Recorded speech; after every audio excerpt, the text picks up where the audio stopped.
Hello everyone, I am Varun, a computer science undergraduate from BITS Pilani, India. I hope everyone is doing fine and taking care of themselves amidst this global pandemic. For the past 2 months, I have been building a user dashboard along with my mentors, Helen, Sylvie, and Carsten, and also with the help of some incredible developers at ECMWF. And today I'm going to present my work to you all here. So this is the outline of today's presentation. First, I'll discuss about the aim and motivation behind the project. So just to get a full picture of what we are trying to achieve here. Then I'll move on to the technical details on how the project works and how is it structured. After that, I'll briefly discuss about what are widgets and show you few of them. Then I'll share a few of the challenges that we faced during the development of this project. After that, we'll see a short demo of the project just to get an idea about what stage it's currently on. And lastly, I'll discuss about the future targets and how we plan to achieve them. So what's my project about? The problem we are trying to solve here is to build a single location for all ECMWF users, so they get a brief overview of various different services they use and interact with at ECMWF. So it's much like AWS CloudWatch dashboards, where you get a quick look at of the services you use at AWS with the use of widgets. As large number of people use these services frequently, the main aim behind this project is to just simplify things for the user and improve their user experience as well as their productivity. Another aim of this project is to identify the key challenges faced during interfacing with various different ECMWF services. So this data can be used by internal teams during development. So really the big picture here is that this project reaches to a point where the user will able to have an overview almost all the ECMWF services that they have access to. Turns out this is quite complicated to achieve, but with time, it can definitely be done. And that is why we decided to take a modular approach. Now, I'll go a little into the technical details and explain you the architecture of the project. I will explain the architecture using this block diagram. So the project uses React with TypeScript at the front end and Django as the application layer and PostgreSQL as the database layer. So when the user adds a widget in the dashboard, it makes a request to the backend in order to get the required data. And this request contains an authentication token, which will be decoded at the backend to identify the user. Once the user is identified, the backend then makes a request to corresponding ECMWF server. This service may be public or it may require user authentication. But suppose if the service is public, getting the data isn't much of a hassle. In this case, the backend just acts as a proxy server and forwards the received data to the front end. This is done in order to avoid course issue, which denies the front end from directly making any request to ECMWF servers and get the data. But handling the case where the service requires user to be authenticated has been the biggest challenge of this project. For a few widgets currently under development, we found a workaround that is to use the API tokens in order to make a successful request.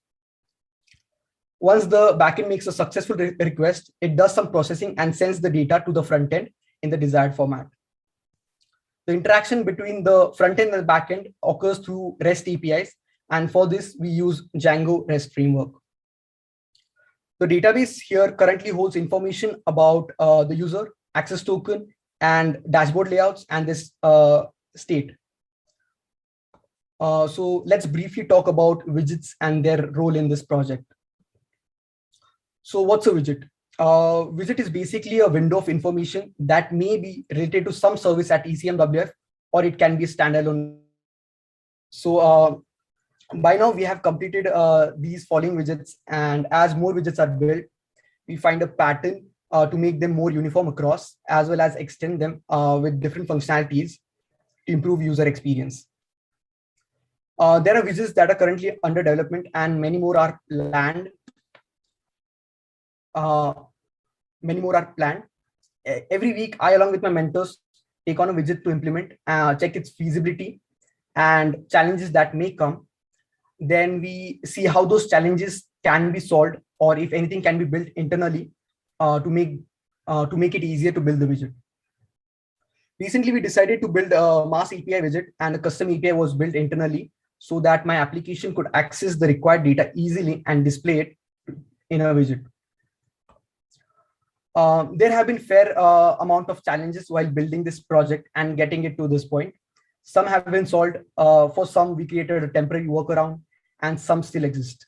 I'll share a few of them with you. This project tries to interface with different ECMWF services. For example, services at apps.ecmwf.int or events.ecmwf.int or any services for that matter. But all these services have different architecture internally, and they are not built using the same technology. So there doesn't exist a uniform way on how the widgets can get data from these services. So we need to handle each of these cases individually.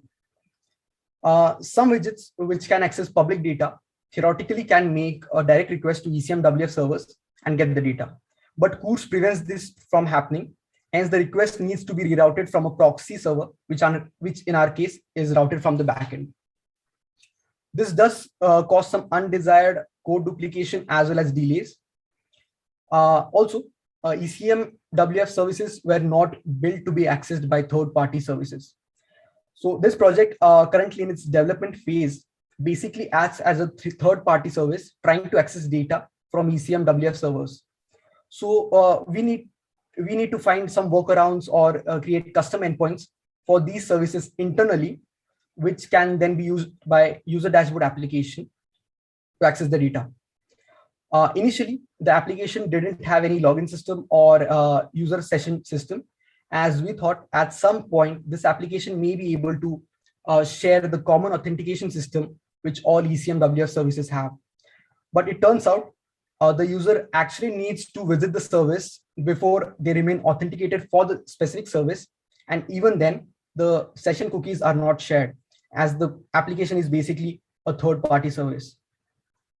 So I did implement a custom user session system in my application. Due to this, for now, the user explicitly needs to register in the application so they can identify uniquely. But even if the authentication problem is now solved for the user dashboard application, it doesn't mean that we solve the issue for ECMWF services, which require user to be logged in order to get the data. And this is one challenge we are trying to solve even now. Currently, we implemented a temporary workaround where we manually store user API tokens in the database and then use these to make the request to ECMWF services. This way, we can get users' data using the API token. Tokens are automatically generated for every user.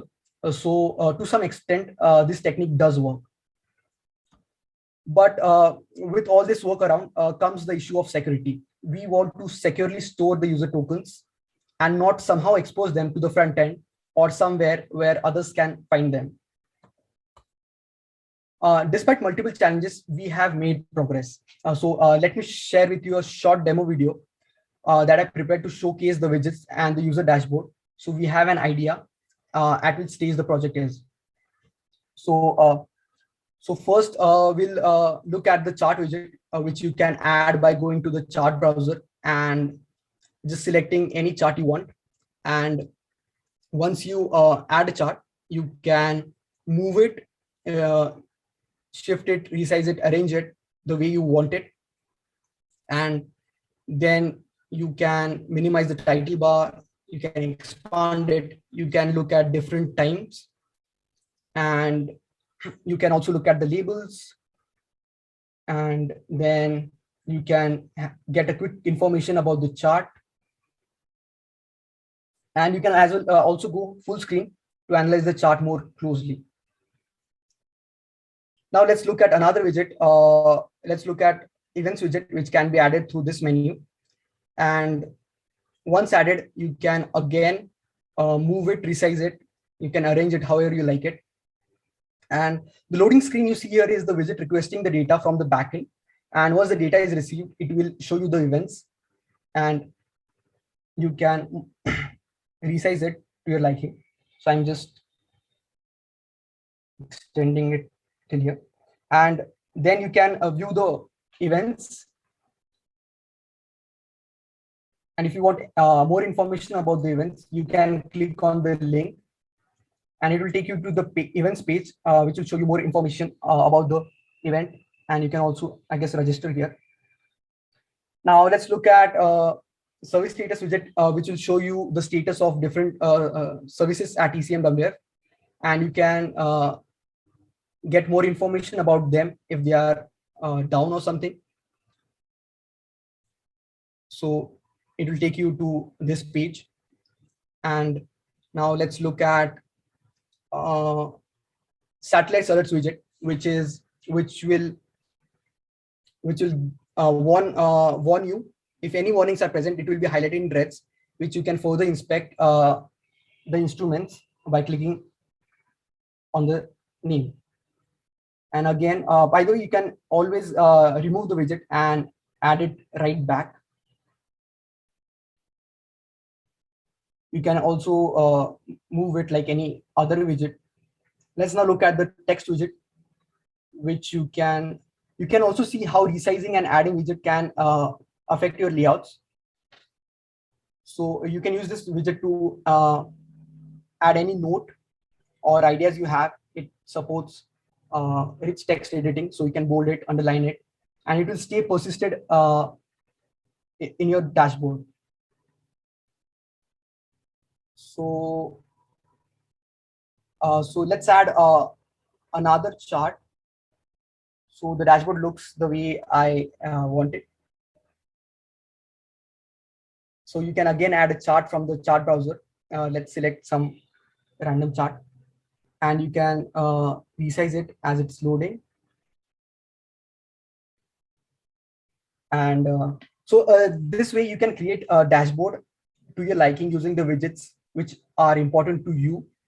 And finally, you can remove all the widgets as easily as you can add them.